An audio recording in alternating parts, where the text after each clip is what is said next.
Hello again, another little video for my 1350 build. You can see I'm putting in the floodlight to illuminate the registry on the ventral side of the saucer. Getting ready to put this piece in. I've got the light in place right now, and the hole was a little too big for it, so I cut off a piece of styrene and stuck it in behind it and put some glue in there to hold the light in place. And what will happen is that this piece will slide over it as such. Try to get it on there just right.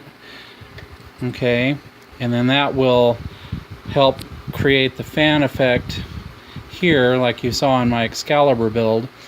And this piece, I'll use some of the white putty, the perfect plastic putty, to help blend that in seamlessly to the saucer itself. And then I'll light block that with some black spray paint. I'll have to put a little piece of masking tape over the front of this, of course, to protect the SMD itself. Now the SMD that I'm using is an 805 white 12 volt from HDA Model Works.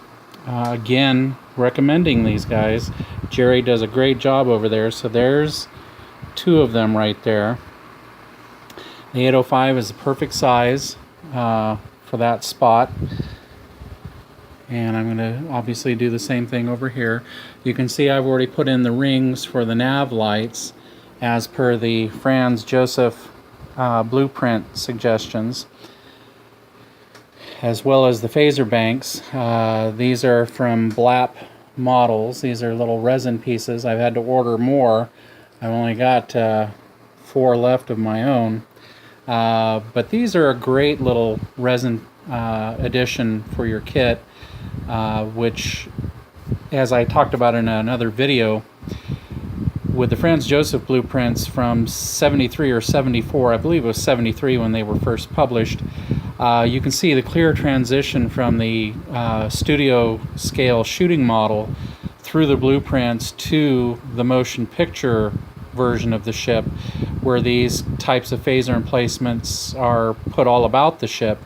And I think that having them on the TOS version and these little floodlight effects too, that just kind of looks a lot better. And I think that had they been part of the shooting model, would have led for some more sensible special effects with the phasers emanating from discernible and reasonable places.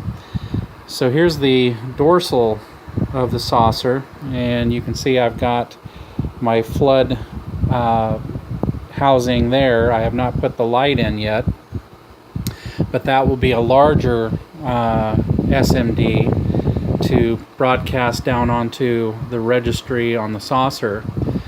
I'm still contemplating whether I want to put any floods on the sides here.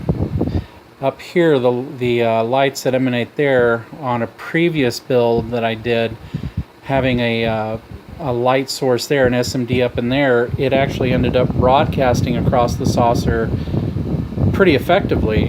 And so I may just do that again, just sticking an SMD, probably one of these 805s up there on both sides, and putting in a clear lens and letting it broadcast out that way. You can also see that I filled in the etch lines for these two hatches here, because the decals that go on them are larger than the actual etched lines, so I just smoothed that off so that the decals won't have to fit in with that, and I won't have to trim the decals down to fit into those. I can just apply the decals and there they are. And you can see here that I've got the rings now for the two strobes that I'll have on the back of this as per the Franz Joseph design. So again, just some simple little things that you can do to really make your model pop quite a bit more. Having these flood effects and these phaser banks on it, just highly recommend you give that a shot. Thanks.